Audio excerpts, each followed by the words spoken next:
Hello viewers, আসসালামু আলাইকুম। আজকের ভিডিওতে আমি দেখাবো কিভাবে আপনারা উপবৃত্তি সার্ভারে 2024 সালে শিক্ষার্থীদের শ্রেণী হালনাগাদ করবেন। তো শুরুতে আমরা গুগল ক্রোম বা যে কোনো একটি ব্রাউজার ওপেন করব। ওপেন করার পর আমরা উপবৃত্তি সার্ভারে প্রবেশ করব। এজন্য আমরা অ্যাড্রেস বারে লিখব pesp.finance.gov.bd। লেখার পর আমরা কিবোর্ড থেকে এন্টার প্রেস করব। এরপর আপনারা ঠিক এরকম একটি ইন্টারফেস পাবেন লগইন করার জন্য। তো এখানে প্রথম যে বক্স আছে এখানে ইউজার নেম বলতে এখানে প্রধান শিক্ষকের মোবাইল নম্বর, এখানে পাসওয়ার্ড, এরপর প্লিজ এন্টার দ্য ক্যাপচা বলতে এই যে নিচে দেখুন এলোমেলো স্মল লেটার এবং ক্যাপিটাল লেটার এবং নাম্বার আছে, এইখানে যা আছে হুবহু ঠিক সেভাবে এখানে লিখতে হবে। এটাই হচ্ছে ক্যাপচা। এরপর লগইনে ক্লিক করতে হবে। আচ্ছা, লগইন করার পর ঠিক এরকম একটি ইন্টারফেস আসবে। আচ্ছা, আমরা ড্যাশবোর্ডে আসি। দেখুন এখানে বাংলা এবং ইংলিশ দুটো অপশন আছে। তো এটাতে আমরা ক্লিক করলে বাংলা হয়ে যাবে। তো এখন দেখুন সব বাংলায় দেখাচ্ছে। তো এখানে দেখুন বেনিফিশিয়ারি শিক্ষার্থী আছে। আচ্ছা, বেনিফিশিয়ারি শিক্ষার্থী, এখানে শিক্ষার্থীর স্ট্যাটাস আপডেট, শিক্ষার্থীর শ্রেণী হালনাগাদ, শিক্ষার্থীর শ্রেণী হালনাগাদ, ক্লাস্টারে জমা দেন। এখানে তিনটে অপশন আছে, তিনটে সাব মেনু। তো আমরা এখন এই শিক্ষার্থীর শ্রেণী হালনাগাদ এই দ্বিতীয় অপশনে আমরা ক্লিক করব। এরপর যে পেজ আসবে এখানে সকল শিক্ষার্থীর তথ্য দেখাবে। দেখুন আমার এখানে 110টা এন্ট্রির মধ্যে 10টা দেখানো হচ্ছে, অর্থাৎ 110টা স্টুডেন্ট এখানে আছে। আমার এখন পর্যন্ত কাজ বাকি আছে, এর আগে আমি আরো স্টুডেন্টের কাজ করেছি। তো এখন আমরা পঞ্চম শ্রেণীর শিক্ষার্থীদের কিভাবে শ্রেণী হালনাগাদ করব। তো এই জন্য আমরা এখানে দেখুন শ্রেণী নির্বাচন করুন লেখা আছে, এই শ্রেণী নির্বাচন করুন এই লেখাতে ক্লিক করব। ক্লিক করার পর একেবারে পঞ্চম শ্রেণী নির্বাচন করে দেব। পঞ্চম শ্রেণী নির্বাচন করার পর এখানে দেখুন খুঁজুন লেখা আছে, এই খুঁজুনে ক্লিক করব।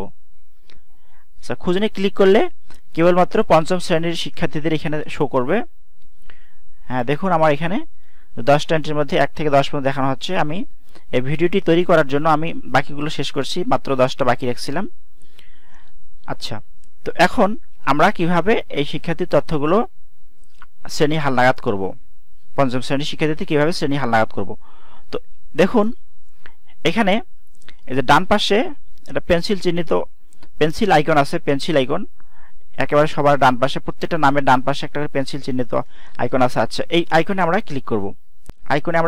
আচ্ছা, আইকনে ক্লিক করার পর এখানে শিক্ষার্থীর তথ্য দেখাবে। তো এরপর এখানে দেখুন এদিকে বাম পাশে কোনো কিছু পরিবর্তন করতে হবে না, ডান পাশে শুধু কারণ নির্বাচন করুন। এখানে আমরা নির্বাচন করব প্রাথমিক চক্রের সমাপ্তি, আর নিচে কোনো কিছু পরিবর্তন করার প্রয়োজন নেই। এরপর নিচে আছে সংরক্ষণ, দেখুন এই সংরক্ষণে ক্লিক করব।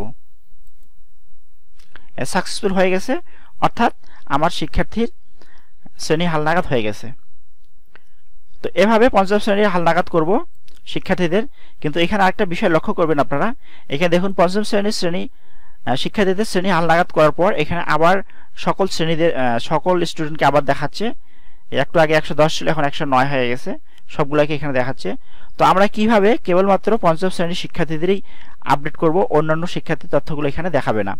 এজন্য আমরা একটা টিপস করব। এই টিপসটি আপনারা ভালোভাবে দেখুন, লক্ষ্য করুন, মনে রাখবেন। আচ্ছা, আমরা পঞ্চম শ্রেণী নির্বাচন করব, খুঁজুনে ক্লিক করব।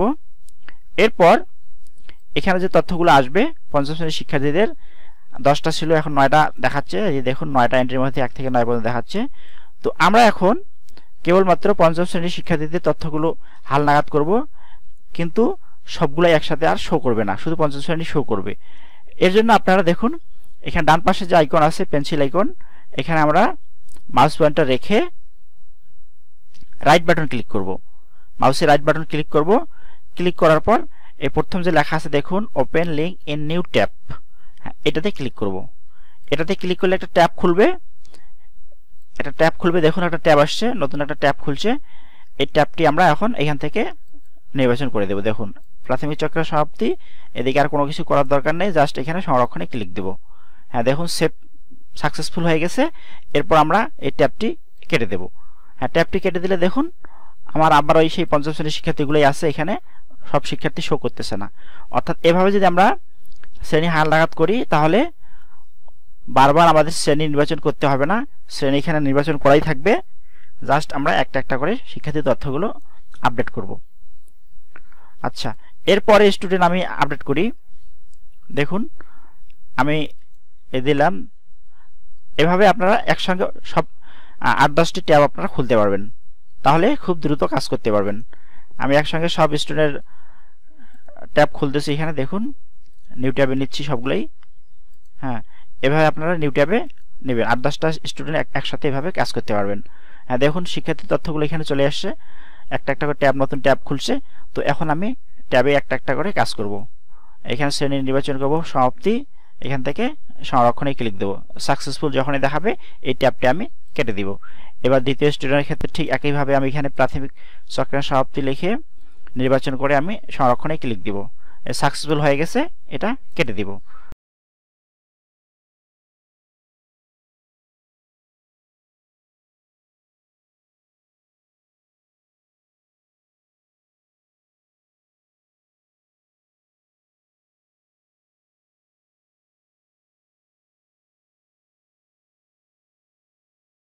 হ্যাঁ, আমার পঞ্চম শ্রেণীর সব স্টুডেন্টের তথ্য হালনাগাদ হয়ে গেছে।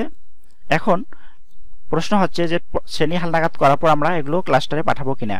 হ্যাঁ, উত্তর হচ্ছে হ্যাঁ, এগুলো অবশ্যই ক্লাস্টারে পাঠাতে হবে।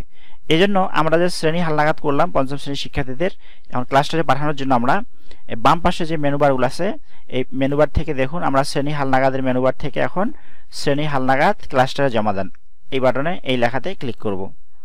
ক্লিক করলে এখানে যে আমরা পঞ্চম শ্রেণীর শিক্ষার্থীদের শ্রেণী হালনাগাদ করলাম, এখানে দেখুন 10টা এন্ট্রির মধ্যে 10 দেখানো হচ্ছে। অর্থাৎ আমরা এইমাত্র 10টি শিক্ষার্থীর তথ্য আপডেট করলাম, এখন এগুলো আমরা ক্লাস্টারে জমা দেব। এই জন্য আপনারা এক এক করেও করতে পারেন, অথবা এই যে দেখুন উপরে যে বক্স আছে এই বক্সে ক্লিক করলে একসাথে সব স্টুডেন্ট সিলেক্ট হয়ে যাবে। এখানে 10টা স্টুডেন্ট আছে, 10টা স্টুডেন্ট সিলেক্ট হয়ে যাবে। আচ্ছা, সিলেক্ট করার পর আমরা নিচে দেখুন ক্লাস্টারে পাঠান লেখা আছে, ক্লাস্টারে পাঠান লেখাতে ক্লিক করব। এরপর হ্যাঁ বাটনে ক্লিক দেব। হ্যাঁ, তাহলে শিক্ষার্থীর হালনাগাদকৃত তথ্যগুলো ক্লাস্টার অফিসারের কাছে জমা হয়ে যাবে। তো এভাবে আমরা পঞ্চম শ্রেণীর শিক্ষার্থীদের তথ্য খুব দ্রুত সময়ে হালনাগাদ করতে পারবো। তো ভিডিওটা যদি আপনাদের ভালো লাগে অবশ্যই লাইক করবেন, সমস্যা হলে কমেন্ট করবেন, এবং চ্যানেলে নতুন হয়ে থাকলে আপনারা চ্যানেলটি সাবস্ক্রাইব করে পাশে থাকবেন। সবাইকে ধন্যবাদ। আল্লাহ হাফেজ।